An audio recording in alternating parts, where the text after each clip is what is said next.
कि आखिरी टाइम में भी पढ़ के पास करने का दम रखते हो तुम लाला, वक्त अभी भी कुछ बिगड़ा नहीं है और ऐसे बोर्ड एग्जाम से तुम घबरा गए। अरे हट पगले, इतना कमज़ोर तो तेरा जिगरा नहीं है। तो स्वागत है आप सभी का आज के इस लेक्चर, जहां हम लोग क्लास 12 क्लास 10 के 2026 में होने वाले बोर्ड एग्जाम के लिए एक महत्वपूर्ण फिजिक्स के लिए डेरिवेशन अवतल दर्पण में F बराबर r/2 का सिद्धिकरण देखेंगे, जो कि इस वक्त पूछने के बहुत से ज़्यादा संभावनाएं हैं। तो इसे हम लोग सिद्ध करने के लिए सबसे पहले इसका डायग्राम बनाएंगे। वीडियो को ज़्यादा लंबा न करते हुए अपना लेक्चर क्या करते हैं, शुरू करते हैं। तो सबसे पहले इसका क्या बनाएंगे, यहाँ पे डायग्राम। और अवतल दर्पण में बोला गया है, तो अवतल दर्पण मतलब वैसा दर्पण जिसका एक भाग क्या हो, जिसका परावर्तक सतह कैसा हो, धंसा हुआ, और इसका दूसरा भाग कैसा हो, रजतित। रजतित मतलब रंगा हुआ, और इसका एक भाग इस तरीके से, इसका परावर्तक सतह यह कैसा है, धंसा हुआ। और उसके बाद इसकी हम ये ले लेते हैं वक्रता त्रिज्या, और ये ले लेते हैं इसकी फोकस दूरी F। ठीक है, अब यहाँ से हम अनंत से प्रकाश की किरण OP प्रकाश को हम अनंत से किसी बिंदु यहाँ P पर लाते हैं। जब यहाँ पे हम P पर लाते हैं तो ऐसा मानते हैं कि यह प्रकाश की किरण दर्पण से टकराकर परावर्तन के बाद बिंदु F से होते हुए क्या हो जाती है, गुजर जाती है। इसके बाद हम लोग क्या करते हैं, तो इस C को इस P से क्या करते हैं, काल्पनिक रेखा द्वारा मिलाते हैं, क्योंकि यहाँ से C को अगर इस दर्पण से मिलाते हैं तो यह इसका क्या कहलाएगा, अभिलंब। और यह कौन सी किरण है, यह है आपतित किरण, यह है आपतित किरण, और यह है परावर्तित किरण। इसे यहाँ पे अभी नहीं लिखते हैं, ये कौन सी किरण है, यह है परावर्तित किरण। ठीक है, और आपतित किरण और यह अभिलंब, आपतित किरण और अभिलंब के बीच बनने वाले कोण को कहते हैं आपतन कोण, जिसे हम लोग दर्शाते हैं I से। और उसके बाद यह परावर्तित किरण और अभिलंब के बीच बनने वाले कोण को दर्शाते हैं R से। ये हो गया अपवर्तन कोण, ये हो गया परावर्तन कोण। अब इस डायग्राम के अनुसार हम लोग अपना लैंग्वेज को क्या करेंगे, लिखेंगे। और हम इस दर्पण को मान लेते हैं, दर्पण का नाम कितना है, M'। ठीक है, एक M' नाम का हमारे पास एक दर्पण है। ठीक है, अब इसके बारे में हम लिखते हैं भाषा। माना M' एक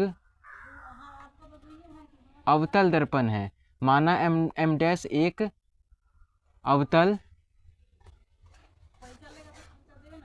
एक अवतल दर्पण है। ठीक है, इसमें हमने मान लिया। और इस पे OP प्रकाश की किरण P बिंदु पर क्या होती है, आपतित होती है। और OP प्रकाश किरण OP प्रकाश किरण बिंदु P पर आपतित होती है। अब बिंदु P पर जैसे किरण आपतित होगी तो यह परावर्तन के बाद मुख्य फोकस F से गुजर गई, तो यह इसके बाद हम लिखेंगे आपतित होती है, जो कि दर्पण से परावर्तन के बाद मुख्य फोकस, जो कि दर्पण से परावर्तन के बाद मुख्य फोकस F से होकर गुजरती है। ठीक है, तो इतना हमने फिगर में किया है। जब ऐसा होता है तो ये वक्रता केंद्र और दर्पण का ये ध्रुव P, वक्रता केंद्र और इसे हम लोग मान लेते हैं AB, क्योंकि OP मानेंगे तो ये भी P हो जाएगा, ये भी P, जिसके कारण इसे मान लेते हैं AB। यानी कि अब M' पर OP प्रकाश की किरण ना करके यहाँ पे AB प्रकाश की किरण आपतित होगी, और जो कि होती है, जो दर्पण से परावर्तन के बाद मुख्य फोकस F से गुजरती है। इसके बाद अब हम यहाँ पे क्या करेंगे, अब इसके आगे की रचना करेंगे। अब यहाँ इसका क्या देंगे हम लोग, प्रमाण। इसका प्रमाण कि सिद्ध कैसे करेंगे, F बराबर r/2। तो सिद्ध करने के लिए हम लोग यहाँ पे देख रहे हैं कि कोण I बराबर किसके हैं, कोण R के। तो कोण I, इसका हम नाम क्या दे सकते हैं, कोण ABC। ये कोण I को हम दूसरा नाम क्या दे सकते हैं, कोण ABC। तो यहाँ पे हम क्या कहेंगे, कोण ABC बराबर है किसके, कोण R के, क्योंकि यह कौन सा कोण है, I, और यह बराबर किसके होगा, R। और इस कोण का क्या नाम है, तो इस कोण का नाम क्या होगा, CBF। तो इस कोण का क्या नाम है, कोण CBF। ठीक है, और इसका और यह किस नियम से हुआ, तो ये हुआ परावर्तन के नियम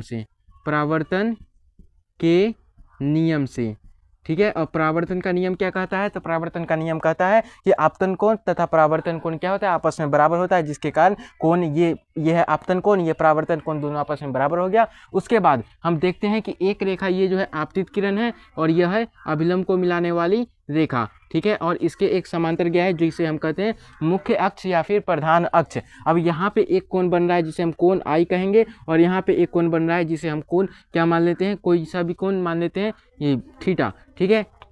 अब यहाँ पे देखा जाए तो ये दोनों कोण आपस में होंगे किस नियम से, तो एकांतर अंतः कोण के द्वारा। ये कहाँ है, दोनों जब दो समांतर रेखाओं को एक तिर्यक रेखा काटती है तो दोनों के अंतः एकांतर कोण आपस में क्या होते हैं, बराबर होते हैं। ये हम लोग 9th में पढ़ते हैं। तो इस तरीके से ये अंतः एकांतर कोण कौन सा, कोण आई और कोण थीटा, यहाँ पे बनने वाला कोण थीटा आपस में क्या हो जाएगा, बराबर। तो अब हम यहाँ पे क्या लिखेंगे, कोण, कौन सा कोण, आई, और कोण आई का नाम क्या है, कोण ए बी सी, यानी कि कोण ए बी सी बराबर होगा किसके, कोण इस वाले के और थीटा वाले के, किस नियम से, तो अंतः एकांतर अंतः कोण से। और इस सी वाले का नाम क्या है, बी सी पी, इसका नाम क्या है, बी सी एफ या फिर बी सी पी। तो हम यहाँ पे लिख देते हैं बी सी एफ। और किस नियम से यह दोनों आपस में बराबर होगा, तो एकांतर अंतः कोण से, एकांतर अंतः कोण से, ठीक है। और यहाँ पे हम क्या लिख रहे थे कि वक्रता केंद्र सी और ये ध्रुव P,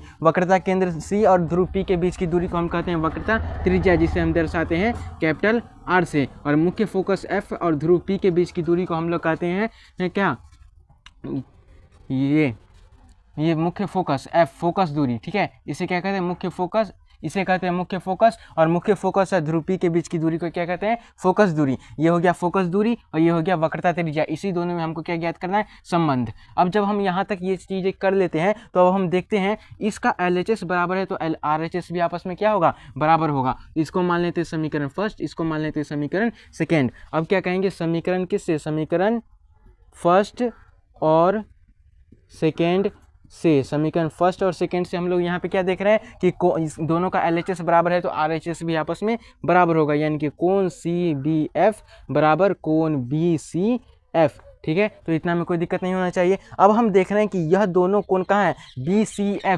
BCF, यानी कि ये वाला कोण, ठीक है, ये वाला कोण, इसके बाद यहाँ पे भी है BCF मतलब ये वाला कोण, और यहाँ पे है CBF यानी कि ये वाला कोण। अब हम जानते हैं कि किसी भी त्रिभुज में यदि दो कोण बराबर होते हैं तो उसे कहते हैं समद्विबाहु त्रिभुज। और समद्विबाहु त्रिभुज में तो समद्विबाहु मतलब उसकी दो भुजाएं आपस में क्या होंगी, समान। और वो कौन सी दो भुजाएं आपस में समान होंगी, तो समान कोण कौन से हैं, ये दोनों कोण आपस में क्या है, बराबर। इस समीकरण से हमें ये दोनों कोण आपस में क्या मिला, बराबर। और हम जानते हैं कि किसी भी त्रिभुज में बराबर कोणों के सम्मुख भुजा, इसकी सम्मुख भुजा कौन सी है, ये वाली भुजा, और इसकी सम्मुख भुजा कौन सी है, ये वाली भुजा। यानी कि हम जानते हैं कि किसी भी त्रिभुज में ये समान कोण, दो बराबर कोणों की सम्मुख भुजाएं भी आपस में बराबर होंगी, यानी कि CF, यानी कि यहाँ पे से हम क्या कर सकते हैं, CF बराबर होगा किसके, BF के।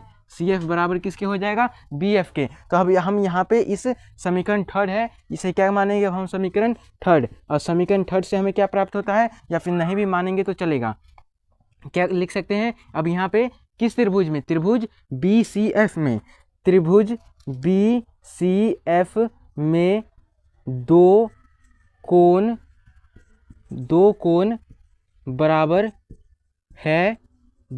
बराबर है, अतः यह एक समद्वि बाहु त्रिभुज है। त्रिभुज ये त्रिभुज BCF क्या है, में दो कोण, यहाँ पे हमने देख लिया समीकरण फर्स्ट और सेकंड से दो कोण बराबर है, अतः यह एक कैसा त्रिभुज होगा, समद्विबाहु त्रिभुज। और इसकी कौन कौन सी दो भुजाएं समान होंगी, तो इन दोनों कोणों के सामने की भुजा, एक भुजा है CF, और यहाँ पे इसलिए हम लिख सकते हैं अतः CF बराबर हो जाएगा कौन सा, ये CF बराबर होगा इस BF के, ठीक है। इतना में कोई दिक्कत नहीं होना चाहिए। अब यह CF बराबर जब BF हो गया तो हम जब ये प्रकाशिकी चैप्टर पढ़ते हैं तो इसमें ऐसा माना जाता है कि ये सारी घटनाएं अति सूक्ष्म जगह में होती हैं, जिसके कारण यहाँ पे हम मान सकते हैं कि यह बिंदु P के क्या है, काफ़ी निकट है। यहाँ से हम एक लाइन लिखेंगे, माना कौन सा, बिंदु P माना बिंदु P माना बिंदु यहाँ पे B, बिंदु B P के सन्निकट है,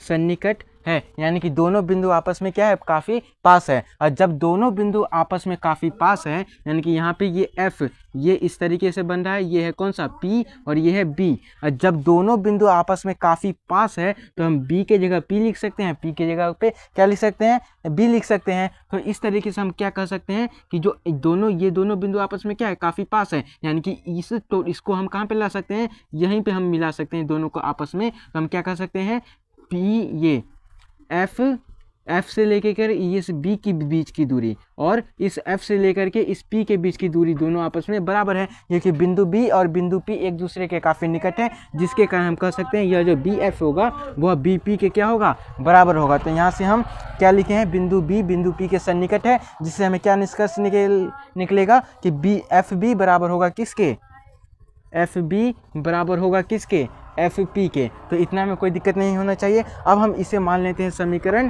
कौन सा, थर्ड। अब हम समीकरण थर्ड में यहाँ पे देखते हैं C ये BF और यहाँ पे भी क्या है, ये BF, इसको हम सही से लिख सकते हैं, दोनों एक ये क्या है, समान। तो यहाँ पे अब BF के जगह पे यहाँ पे समीकरण इसको करते हैं यहाँ पे साफ। अब हम यहाँ पे क्या लिख सकते हैं कि ये BF का मान कहाँ रखेंगे, समीकरण थर्ड में। BF का मान समीकरण थर्ड में रखने पर, जब इस BF का मान हम समीकरण थर्ड में रखेंगे तो समीकरण थर्ड क्या है, CF बराबर कितना, BF, ठीक है। और इस BF के जगह पे हमें कितना रखना है, FP, इस BF के जगह पे हमें कितना रखना है, FP, ठीक है। अब अगर हमें FP निकालना पड़े तो कैसे निकालेंगे, हम FP कैसे निकाल सकते हैं, ठीक है। यहाँ पे CF, FP नहीं निकालेंगे क्योंकि FP से हमारा रिलेशन बनेगा। FP क्या है, यहाँ पे FP है फोकस दूरी, और फोकस दूरी में ही हमें रिलेशन चाहिए, जिसके कारण हम FP को चेंज नहीं करेंगे, चेंज किसे करेंगे, CF को। ये CF है और CF को हम कैसे निकाल सकते हैं, जैसे यह टोटल दूरी है P, ये है F, ये है C। अगर हमें CF चाहिए तो इस टोटल में से हम क्या करेंगे, इतना को घटा लेंगे, यानी कि हम क्या करेंगे, CP माइनस FP करेंगे। CP इस टोटल CP में से इतना FP घटाएंगे तो हमें किसका मान निकल जाएगा, CF का मान निकल जाएगा। यानी कि हम CF के जगह पे कितना लिख सकते हैं, CP minus FP, CP minus FP बराबर कितना आ जाएगा, FP। अब इतना में कोई दिक्कत नहीं होना चाहिए। अब हम यहाँ से जब FP को बराबर के उस साइड भेजेंगे तो FP इधर माइनस में, उधर जाएगा तो प्लस में, यानी कि FP प्लस का कितना हो जाएगा, FP। जब 2 FP है तो यहाँ पे कितना हो जाएगा, 2FP, ठीक है। अब यहाँ पे CP का मान कितना है, CP क्या है, वक्रता त्रिज्या, जिसे हम किससे दर्शाए, R से। तो ये हो गया R बराबर कितना हो जाएगा, 2। FP क्या है यहाँ पे, FP, जो कि है इसकी फोकस दूरी F। अब यहाँ से अगर हम F बराबर निकालेंगे तो क्या हो जाएगा, R/2, जो कि हमें सिद्ध करना था किसके लिए, अवतल दर्पण के लिए। तो इस तरीके से हम लोग किसी भी अवतल दर्पण में सूत्र F बराबर R/2 को क्या करेंगे, सिद्ध करेंगे। तो आशा करते हैं आप सभी को यह वीडियो समझ में आया होगा, और इस वीडियो में जो भी चीज़ें बताई गई है अपने दोस्तों को भी बताइए, और इस चैनल को सब्सक्राइब कीजिए ताकि आगे आने वाले सभी वीडियो आप सभी तक जल्द से जल्द पहुँचे, ताकि आप सभी अपने बोर्ड एग्जाम में अच्छा परफॉर्मेंस दे सकें। तो मिलते हैं अगले लेक्चर में, जहाँ हम लोग सिद्ध कर रहे होंगे अवतल दर्पण में उत्तल दर्पण में F बराबर R/2। तब तक के लिए जय हिंद।